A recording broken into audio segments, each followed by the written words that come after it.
So here we go. I want to just give you a nice simple point, just a simple one to start with.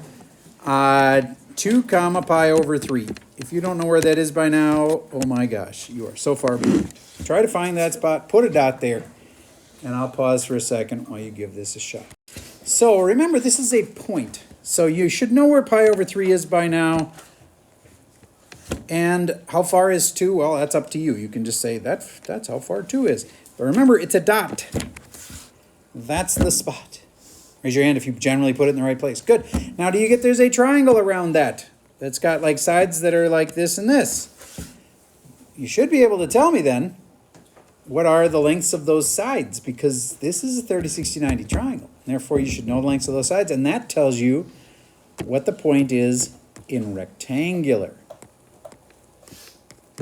Finding the other 2 sides, the red side and the green side. I'm going to pause while you try that. Okay, so this one should have been easy because I know if this is a 60 and this would be a 30, what's across from the 30? A 1, and then this is 2, and then this is square root of 3. Raise your hand if you had that one right. Cool, so then 1 comma square root of 3. Now these can be a lot harder. Let me give you another one that's not so nice. I want to remind you though, you're going to have a scenario kind of like this. Let's say the side that you would expect to be 2 is actually like the square root of 17. What the heck do you do when it's a 30, 60, 90 and it's like got a weird side on it? Well, I'll remind you, you've got a classic 30, 60, 90 looks like this, and those sides are 1, 2, and the square root of 3. And then if you wanted to figure out this side here, do you remember the proportion thing? Henry, x is to like, good. And why did I start with x? So you'll always only have to multiply by one thing. You don't have to start with x, but then you'll probably have to do a 2-step solve. These are always so simple because then I just multiply by that denominator and there's my answer. X would have to be root 17, root 3, which you could put together and make root 41 over 2. Okay. All right, so if you didn't get what I was just doing there, maybe you can get it this time. We're going to practice it by saying, I'm going to give you the point -1, -5 in rectangular. Wait, I'm wrong. I'm going to do that later. Sorry. I'm going to give you the point -1, -1. Nope, sorry. Dang it. I'm going to give you the point -2, -2. There we go. Now it'll be a 45, 45, 90. You'll see. But the sides aren't nice. So that last side is going to be different than what you would have expected. So this will be hard enough, but not too hard. If you take this rectangular point, I'd like you to figure out what it is as an r comma theta. What's the r? What's the theta? Pause while you draw that picture up. Okay, so if I went to -2 comma -2, there's a dot right there. Need your attention again, please. This last side is not just 1, 1 square root of 2 anymore. So you got to go, what? I wonder how long that is. Well, it isn't that bad. There's going to be a multiply involved that would have been a 1, so it looks like everything's been multiplied by 2. So I can do this one kind of in my head, but I'm going to show you the process that I described to you.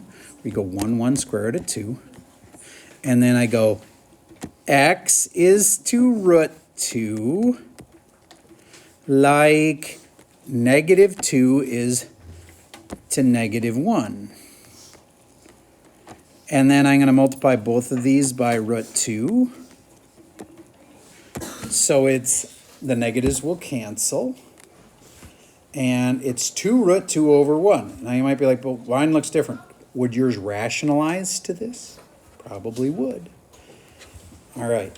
So and the negatives are canceled. So it's 2 root 2. So that's the r, 2 root 2. And then the theta is the angle. Oh, I know that one. It's a 45. Now, last hour, every single kid knew that one, that was a 45. And that's pi over 4, but it's a whole bunch of pi over 4s, so it's 5 pi over 4. But 0 kids knew this one. what if this is -5 and this is -1? They could figure out the third side to tell me what the r comma theta was, but they couldn't figure out the angle. 0 kids. Now, I understand some of you won't figure it out either, but I'm going to just lead you with a little hint so that I get like half of you to figure it out. Your answer for the angle here involves tangent. I did teach you this, but it's only been one brief little moment. Let's see if this was enough. Everybody will figure out r. That's easy. Can you figure out the angle? I'm going to pause. We'll give this one a try. It involves tangent. So let's get to r comma theta. This is the easy part. Square root of 25 and 1 makes 26. Raise your hand if you knew it was the square root of 26. Good. Then the other part is, if I don't know it, I say tangent of theta. I told you to do tangent, didn't I?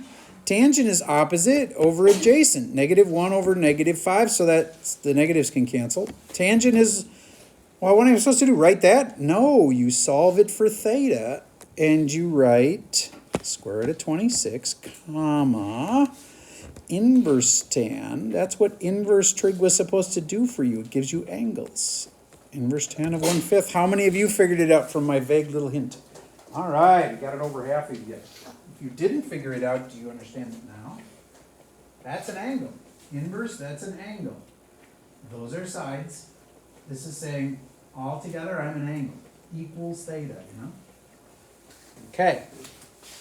Then, let's move on in our notes here. You should be able to plot that point really easy.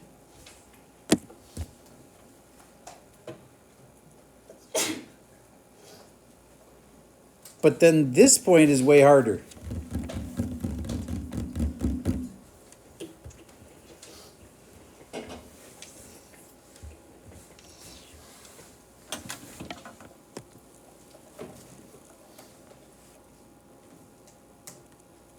On the test, do you think we'd have anything that easy? No. But we're trying to just remind you that when it's negative in polar, like this one is, it's way harder.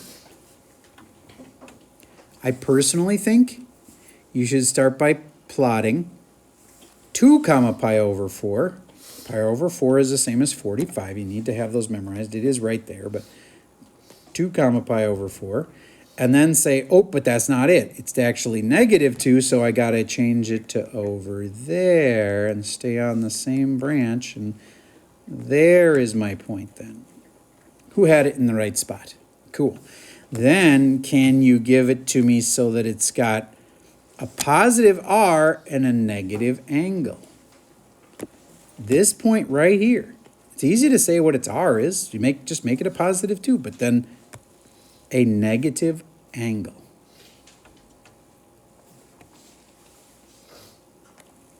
Two comma negative something. Did you say 3 pi over 4? Raise your hand if you did. Cool, that was right. Now, if you were like, but aren't we over here? No.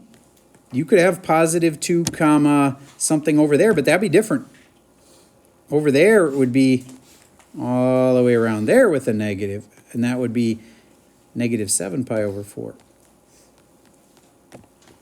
But that's over here. If you wanted to bring this point over here, you could, though. And then it would become -2 comma -7 pi over 4. So you need to be able to write these polars with positive r's and negative r's, and positive thetas and negative thetas. All right, moving on to this one. Here they're giving you rectangular. They want you to figure out polar. I'm going to pause for a minute while you try both of these problems. If you draw the picture of them and you label their sides, it's not that bad once you've drawn the triangle. Man, that's the theme for the whole second semester. Draw the triangle, figure out all the sides, and figure out the angles if you can. And one of these you know them, and eventually you should know all the angles on both of them. All right, I'm going to pause to give you some time. Is x just 20? How is x not 20? It's 1, 2, 3, 3. This is double this. It might be 20, but I simplified it. I didn't simplify it. It's 20 because it's 1, 2 squared. Do you guys noticing Let me just see if this is correct. a little, like, 1 square root of 3? It's like, almost like there's a 2 here, but those red 5s are in front of each thing, so there's the shortcut to it. That length is 10. Raise your hand if you had a length of 10. Cool, you probably did it another way, but 10. And then, do you recognize the blue numbers? 1, 2 square root of 3. And this angle right there is the key one, and it's across from a square root of 3, so it is a 60, aka 10, comma, pi over 3. Did that answer the question that you had? Or was it about the other one? No, I was just wondering if you can explain the last one, how you get the 2. On a previous problem? Okay. Frankly, I don't remember that problem, so you and I will have to talk about that one later. All right, so on to this 40 comma pi over 3. Here's where pi over 3 is. I can just say, well, I'll say that's 40. And then I'm going to label my sides. That's a 60 because it's across. No, wait. Yeah, that's right. It's a 60 because it's a pi over 3. And then this is a 30. And then I like to draw another triangle in here and say my normal 30, 60, 90 goes like this. 1, 2 square root of 3. And then this is the x that I don't know, and this is the y that I don't know. And then I go x is to 1, like 40 is to 2. Oh, so it's just 20. And you could have figured that out another way. If this side is always half of this side, you could have done that. Then I could say y is to root 3, like 40 is to 2. So then I just have to multiply by root 3 on both sides. 40 root 3 over 2. It's almost like it's root 3 over 2, but 40 times as big. All right. So what's my x? 20. What's my y? 40 root 3 over 2, which does simplify to 20 root 3. Yes? For the one right before this, can you use the x squared, y squared, r squared thing? Well, the whole point of this was to change it from rectangular to polar. All they wanted was a dot.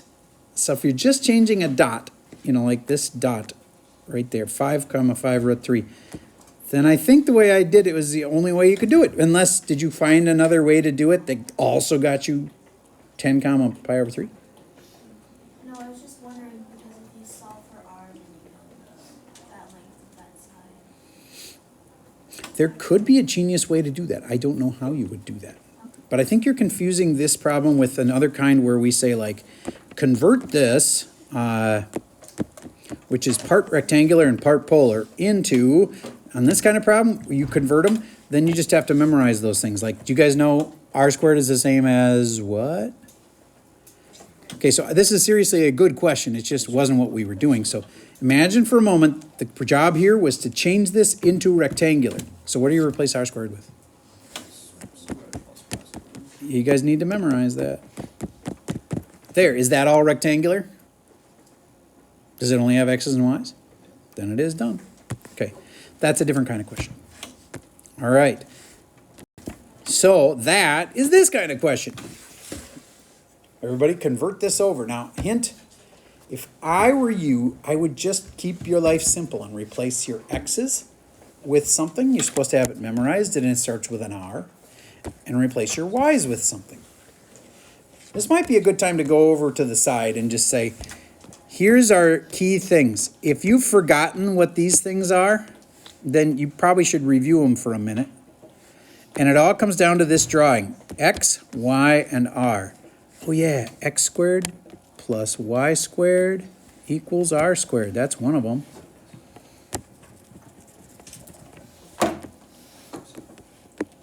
And x is r cosine, who can finish it?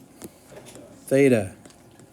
And y is r cosine, no, our sine theta. And theta is, well, it's actually tangent. So what I do is write tangent of theta is sine over cosine, so y over x.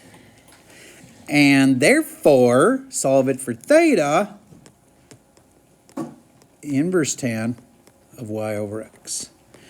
These would be very handy to have memorized. We're not going to give them to you on the test. Almost all your other tests will give you a formula bank. We are not. You need to memorize them. So use those as you try to solve these two questions. I'll pause for a minute. Let me try that. Okay. We don't have a ton of time, so I'm going to jump into this one. X is just r cosine theta. So you replace x with r cosine theta. And your y, I'm going to replace the y with just an empty parentheses. That's what I would always recommend you replace a variable with. It happens in pre-calc a lot that those parentheses won't matter, because r sine theta goes here, and then so both the r and the sine are going to get squared. All right? And now my detector for like solving this is saying you should move them all to the one side and set it equal to 0, but does it say anywhere we have to solve for something? No, then don't, if you don't have to. This doesn't say to solve for r. If it did, I'd want to move them all to one side, set it equal to 0, and if you can factor it, you should. But it doesn't say to solve for anything. So I'm done, because it's got only r's and thetas. There's no x's and no y's. So that's it. Okay, how about this one? 5 equals cosine theta. What's the reason that this is even a, like convert problem? Well, because there's a theta. Now, could I solve it for theta? Yes, I could. But I'm going to do something. Do you remember me saying sometimes timesing by r on both sides is a good idea? Don't remember that? Well, there was two strategies I taught you in this. One is squaring both sides. You could do that. Or the other is multiplying by r on both sides. Now, why would that be smart? Well, because I know what r cosine theta is. Whoever phone is out, put it away. R cosine theta is x. And 5r, I don't like having r like all by itself. It'd be really nice if that was r squared. But I can find r, and you have to be able to also. If you know you want just r, you need to square root both sides? And that technically you have a plus and minus here then? Because this is absolute value of r? Okay, so then that's your final answer. 5 parentheses all that. Plus and minus the square root of x squared plus y squared equals x. How do I know I'm done? Because there isn't any r's and there isn't any thetas. Individual r got replaced with that right there. R was that. Okay, is there other ways to do it? Absolutely, there's other ways to do it. All right. Now, this is very similar. And I smell an x squared plus a y squared in here. Do you see that there would be an x squared in there? Why would you want to get x squared plus y squared to be there? Because then you can replace it with r squared. But then to do that, you'll have to multiply this out. Oh dear, algebra. Yes, there's lots of algebra in this class. All right, you should do this. And one last thing, we should practice polar graphing a little bit. And then your homework is a Schoology quiz. All right, so I want to start you on the Schoology quiz first, and then make you practice polar with me in a second after that. So everybody, to start with, would you please right now find the Schoology quiz? It's there. Open it up. Your homework for tonight is that Schoology quiz. Plus, you should really go finish the problems that are in this PDF that we're doing right now. But your top priority, Schoology quiz. All right, read me question number 1, Jack. Not in there yet? Hurry up, please. I'll come back to you for question number 2. Charlotte, read me number 1. What are the equations to convert 4 to rectangular coordinates? Enter it with no spaces and type. All right. Doesn't it say like x equals? It says x equals. Oh, so that's, And then y equals. all right. So I know what x is. Do you? The only challenge is to type it into the computer, but it gives you a hint on how to type it. Isn't x r cosine theta? But there's no theta key. And so you can type it just like that. And y is going to be something similar.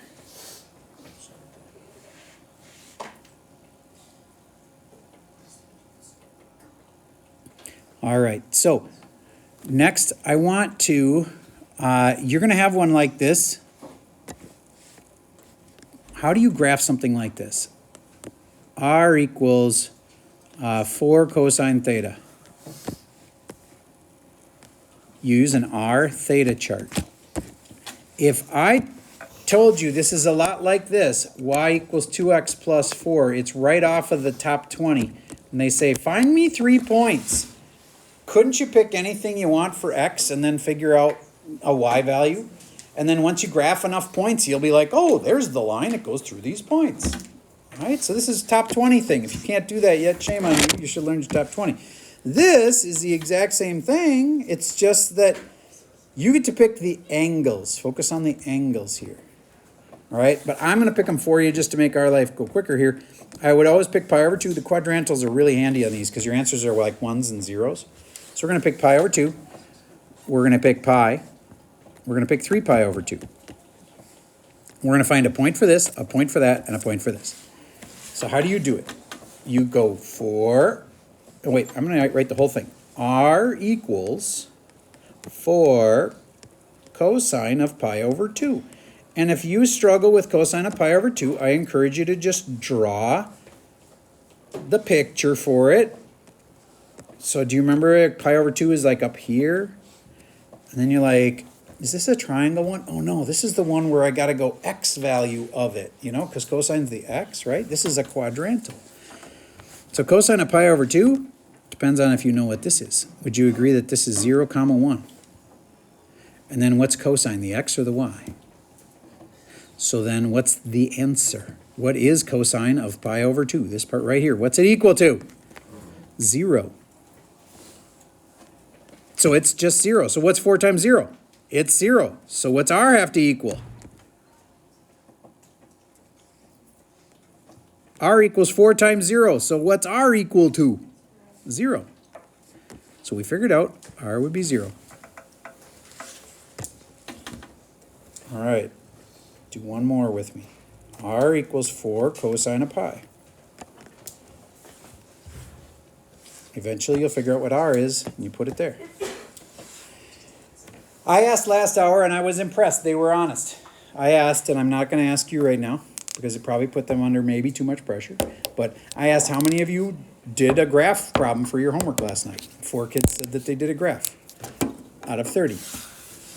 I understand it's a stressful time of the year, but do you get, if that's the case in this room also, that almost nobody did a practice graph last night, then that means you suck at graphing, because you didn't even practice one.